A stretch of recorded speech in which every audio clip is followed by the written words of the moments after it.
Hello guys, কেমন আছে সবাই? আশা করছি সবাই খুব ভালো আছে। তোমাদের সাথে একটা ছোট্ট করে মিনি ব্লগ আমি শেয়ার করছি। সেটা হচ্ছে আমার কালিয়াগঞ্জ শহরের মা বয়রা মায়ের মন্দিরে পুজো দেওয়ার ব্লগটি তোমাদের সাথে ছোট্ট করে শেয়ার করলাম। তো আমি কিছুদিন আগেই জামাই ষষ্ঠী উপলক্ষে চলে গেছিলাম বাপের বাড়িতে।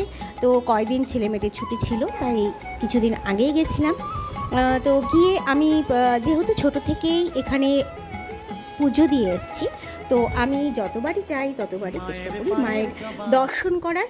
মা বাবা ভোলেনাথের মাথায় আগে জল দিয়ে নিলাম আমি আমার ছেলে, তারপর মাকে ভোগ নিবেদন করে অঞ্জলি দিয়ে সুন্দর করে পুজো দিয়ে একটু মায়ের ওখানে সময়টা সুন্দর কাটালাম।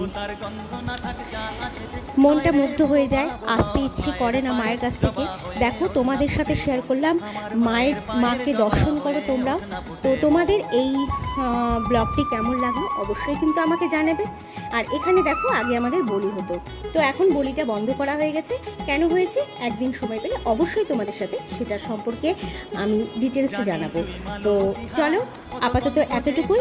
টাটা, সবাই ভালো থেকো, সুস্থ থেকো।